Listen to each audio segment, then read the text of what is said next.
प्रश्नावली 13.4 का question number 4 है कि धातु की चादर से बना और ऊपर से खुला एक बर्तन शंकु के एक छिन्नक के आकार का है, जिसकी ऊंचाई 16 cm तथा निचले और ऊपरी सिरों की त्रिज्याएं क्रमशः 8 cm और 20 cm हैं। तो 20 रुपया प्रति लीटर की दर से इस बर्तन को पूरा भर सकने वाले दूध का मूल्य ज्ञात कीजिए। साथ ही साथ इस बर्तन को बनाने के लिए प्रयुक्त धातु के चादर का मूल्य 8 रुपया प्रति 100 cm² की दर से ज्ञात कीजिए और पाई बराबर जो है 3.14 लीजिए। देखिए इस क्वेश्चन में यह इंस्ट्रक्शन दिया गया है कि पाई का मान जो है वह 3.14 लेना है। तो इस प्रश्न को हल करने के लिए हम लोग पाई का मान 22/7 जो है सो नहीं ले सकते हैं। आइए देखा जाए कैसे इस प्रश्न को हम लोग हल कर सकते हैं। देखिए क्वेश्चन कह रहा है कि एक शंकु का छिन्नक के आकार का बर्तन है, यानी कि और जो ऊपर से खुला हुआ है, ऊपर से खुला है बर्तन, एक जैसे ऐसे बर्तन है, ठीक है ना। ये जो है सो नीचे से बंद है, ये बर्तन नीचे से बंद है, नीचे से खुला नहीं है, और ऊपर से जो है यह खुला है, ऊपर से बंद नहीं है, ठीक है ना। और फिर कह रहा है क्वेश्चन में कि दोनों सिरों की त्रिज्याएं जो हैं क्रमशः 8 cm और 20 cm है। तो निचले सिरे की त्रिज्या जो है वह 8 cm है, 8 cm, और ऊपरी सिरे की त्रिज्या जो है वह कितना है, वह 20 cm है, ठीक है ना, वह 20 cm है। और क्वेश्चन पूछा जा रहा है हमसे कि और इसकी ऊंचाई भी बताई गई है, और इस बर्तन की ऊंचाई जो दी गई है वह कितना दी गई है, तो 16 cm दी गई ऊंचाई इसकी। और हमसे पूछा गया है इस बर्तन में कितना दूध अट सकता है। तो आइए हमें इस बर्तन की धारिता ज्ञात करनी होगी। तो ये जो है सो क्वेश्चन नंबर 4 है। अब इसे हम लोग हल करते हैं।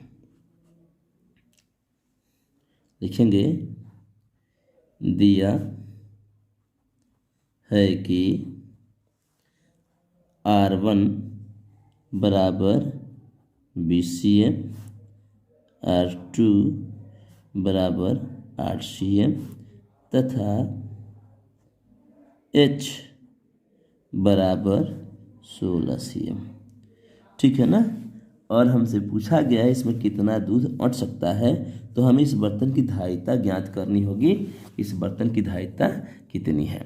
तो जानते हैं आप लोग कि शंकु का आयतन क्या होता था। तो शंकु का आयतन होता था, यानी धारिता होती थी 1/3 πr² H।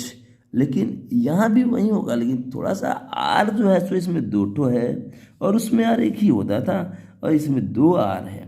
तो इसलिए शंकु की धारिता का जो सूत्र है, जो फॉर्मूला जो है वह यहाँ बदल जाता है।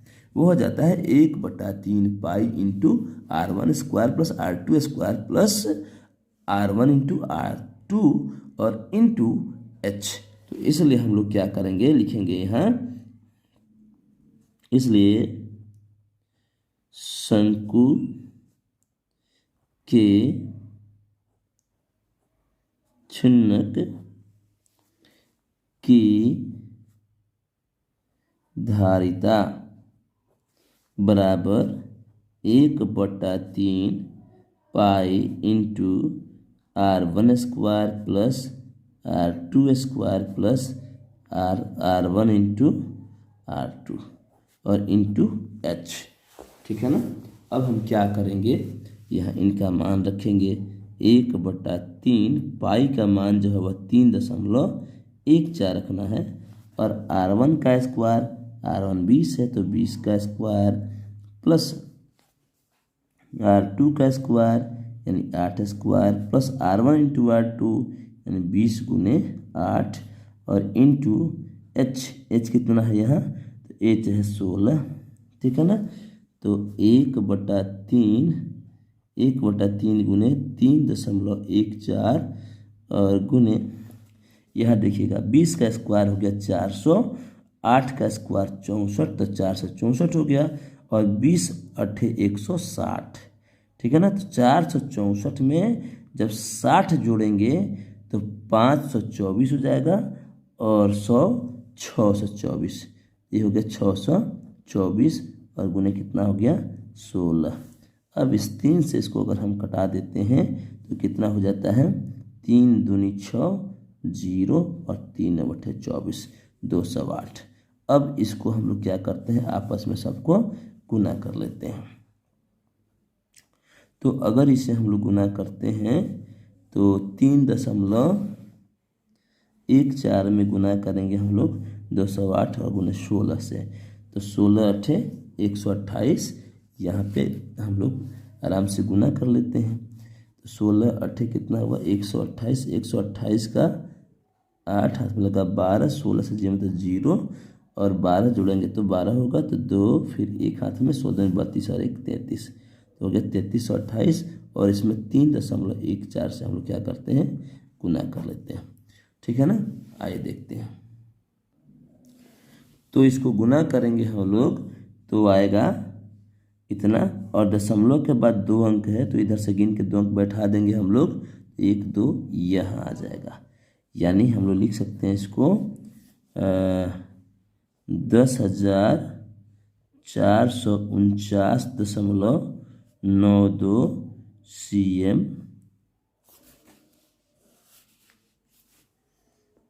cm क्यूब, ठीक है ना।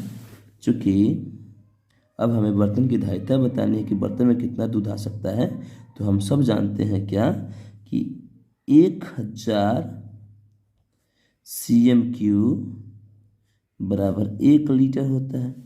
चूँकि 1000 cm क्यूब बराबर कितना होता है, 1 लीटर होता है, इसलिए 1 cm क्यूब बराबर 1/1000 लीटर हो जाएगा। इसलिए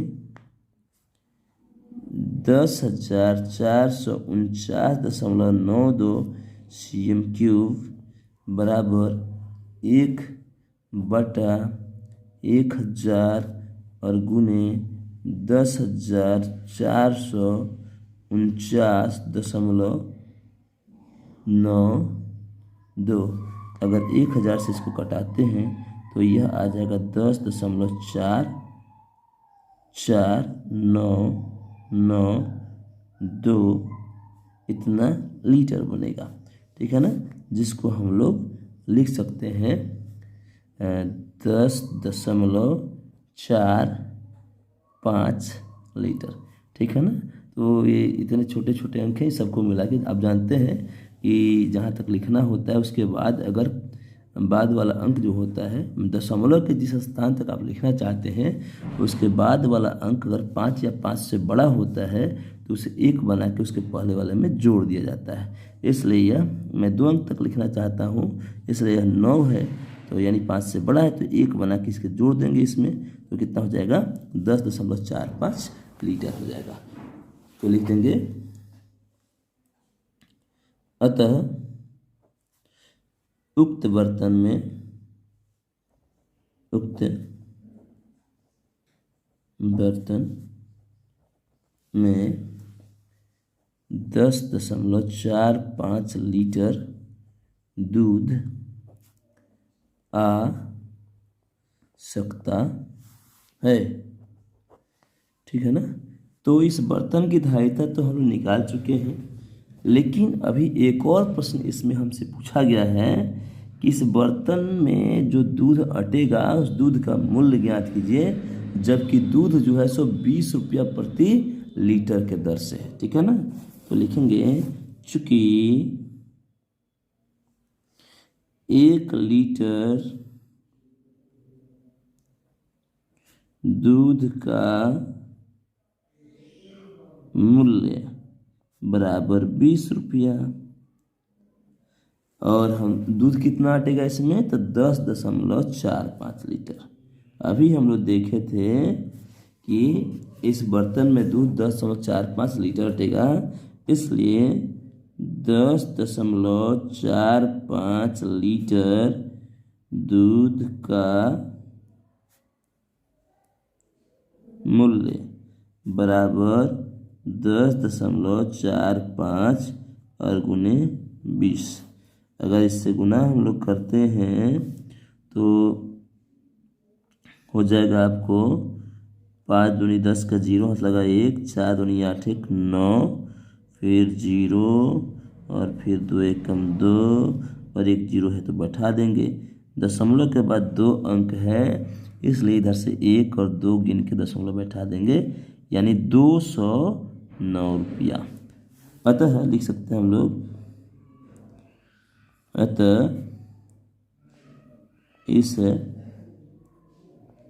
बर्तन में आ सकने वाले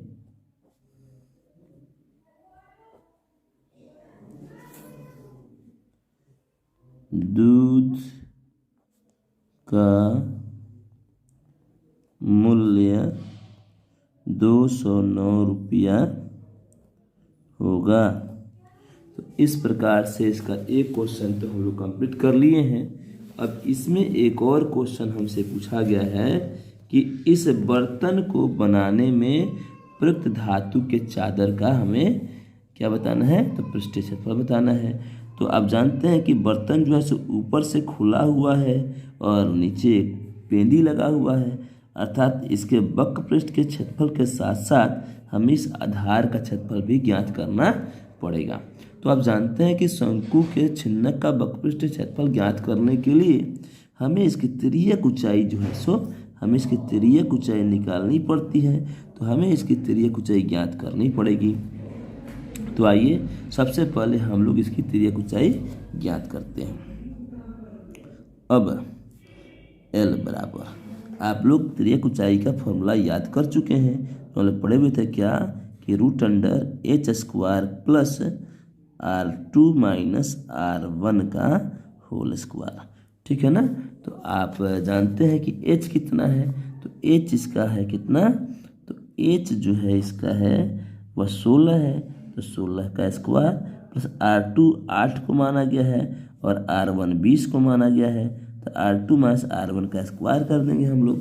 तो देखेंगे क्या कि 16 का स्क्वायर करते हैं तो 256 आता है, और 8 माइनस 20 जब करेंगे तो -12 आएगा, और -12 का स्क्वायर करेंगे तो प्लस 144 आ जाएगा। और दोनों को अगर आपस में जोड़ देते हैं तो जोड़ने पर आ जाएगा कितना, तो 400, ठीक है। 400 का वर्गमूल कितना होता है, तो 20, यानी 20 cm जो है सो इसकी हम लोग तिर्यक ऊंचाई ज्ञात कर लिए हैं, अर्थात इसकी तिर्यक ऊंचाई कितनी हो गई, तो 20 cm, ठीक है ना। अब हमें बताना है कि इसमें प्रयुक्त धातु के चादर का क्षेत्रफल क्या होगा।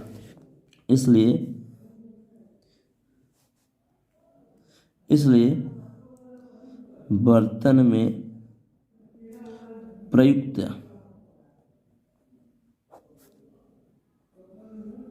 धातु के चादर का क्षेत्रफल बराबर, आप जानते हैं कि इसको ज्ञात करने के लिए हमें शंकु के छिन्नक का CSA अर्थात वक्र पृष्ठ क्षेत्रफल और साथ साथ आधार का क्षेत्रफल ज्ञात करना होगा। जानते हैं कि शंकु के छिन्नक का वक्र पृष्ठ क्षेत्रफल क्या होता है, तो pi into R1 plus R2 into L और प्लस आधार का क्षेत्रफल अर्थात पाई R2 का स्क्वायर। तो अब हम इनका मान लिखेंगे, पाई का मान कितना था 3.14 और R1 का मान 8, R2 का मान 20 और L का मान भी 20 प्लस पाई का मान 3.14 और गुने R2 जो है सो 8 है, तो 8 का स्क्वायर कर देंगे, ठीक है ना। तो अब इसको देखिए आप लोग 3.14 और गुने 20 8 28 और गुने 20 और प्लस 3.14 और गुने कितना हो जाएगा 8 × 64। अब इससे हम लोग क्या करते हैं कि इससे हम लोग 3.14 को कॉमन ले लेते हैं। तो 3.14 जब कॉमन ले लेंगे हम लोग, इसमें कितना बचेगा 28 दूनी 56 यानी 560 और प्लस 64। अब इन दोनों को जोड़ लेंगे हम लोग, 3.14 और गुने कितना हो गया 560 और 64 कितना हो गया 624। अब इन दोनों को गुना कर लेंगे, गुना करने पर जो मान प्राप्त होगा वही हमारा आंसर आ जाएगा। तो इसे गुना करेंगे हम लोग तो इतना आएगा, दशमलव के बाद 2 अंक लगा है तो 2 अंक इधर से 1 2 गिन के बैठा देंगे तो 1959.36 cm² जो है सो इसका पृष्ठीय क्षेत्रफल निकल के आ गया। तो इसे हम लोग लिख देंगे कि गुना करने पर 1959.36 cm²। अब तो हम लोग इस बर्तन में लगे धातु का पृष्ठीय क्षेत्रफल ज्ञात कर चुके हैं, लेकिन हमसे पूछा जा रहा है इस बर्तन में प्रयुक्त अगर धातु का 100 cm² धातु का मूल्य अगर 8 रुपया है, 100 cm² धातु का मूल्य अगर 8 रुपया है तो इसमें लगे धातु का मूल्य ज्ञात कीजिए, यही हमसे पूछा गया है। तो आइए इसे हम लोग ज्ञात करते हैं। तो लिखते हैं चूंकि 100 cm² धातु का मूल्य बराबर 8 रुपया, इसलिए 1 cm² धातु का मूल्य क्या हो जाएगा 8/100 रुपया। इसलिए 1959.36 cm² धातु का मूल्य जो हो जाएगा 8/100 और गुने 1959 कितना हो जाएगा 36 और 100 से इसको डिवाइड कर देंगे तो आ जाएगा 19.5936 और 8 से इसको गुना करेंगे हम लोग तो 8 से गुना कर देंगे तो हो जाएगा 8 छक 48 के 8 लगा 4, 8 तिरका 24, 4 28 के 8 लगा 2, 8 9 72, 2 74 के 4 हाथ में लगा 7, 8 पर 40 47 के 7 हाथ में लगा 4 और 8 9 72, 4 76 के 6 हाथ में लगा 7, 8 का 7 15। ठीक है ना, दशमलव के बाद 4 अंक है तो 1 2 3 4 यानी यहाँ दशमलव लग जाएगा और हम लोग कितना लिख देंगे इसे को अप्रॉक्सीमेटली लिख देंगे, लगभग इसको लिख देंगे 156.75 रुपया। दशमलव के बाद 2 अंक तक लिखना चाहते हैं हम लोग, इसलिए तीसरा अंक जो है यहाँ 5 से ज़्यादा है इसलिए 1 बना के इसको इसमें जोड़ दिया गया है, इसलिए यह 156.75 रुपया हो गया है। तो हम लोग क्या लिखेंगे, हमसे प्रश्न पूछा गया था कि इस बर्तन को बनाने के लिए प्रयुक्त धातु की चादर का मूल्य ज्ञात कीजिए। ठीक है ना, तो लिख देंगे लास्ट में कि अतः इस बर्तन को बनाने में प्रयुक्त धातु के चादर का मूल्य 156.75 रुपया है। तो इस प्रश्न में हमें 2 प्रश्न पूछा गया था। एक पूछा गया था क्या, इस बर्तन में आ सकने वाले दूध का मूल्य ज्ञात कीजिए। तो हम लोग ज्ञात किए हैं इस बर्तन में आ सकने वाले दूध का मूल्य 209 रुपया है। ठीक है ना, और दूसरा प्रश्न पूछा गया था कि इस बर्तन को बनाने में प्रयुक्त धातु के चादर का मूल्य ज्ञात कीजिए। ठीक है ना, तो वह कितना आ गया 156.75 रुपया। तो इस प्रकार से क्वेश्चन नंबर 4 बन करके कंप्लीट होता है। धन्यवाद।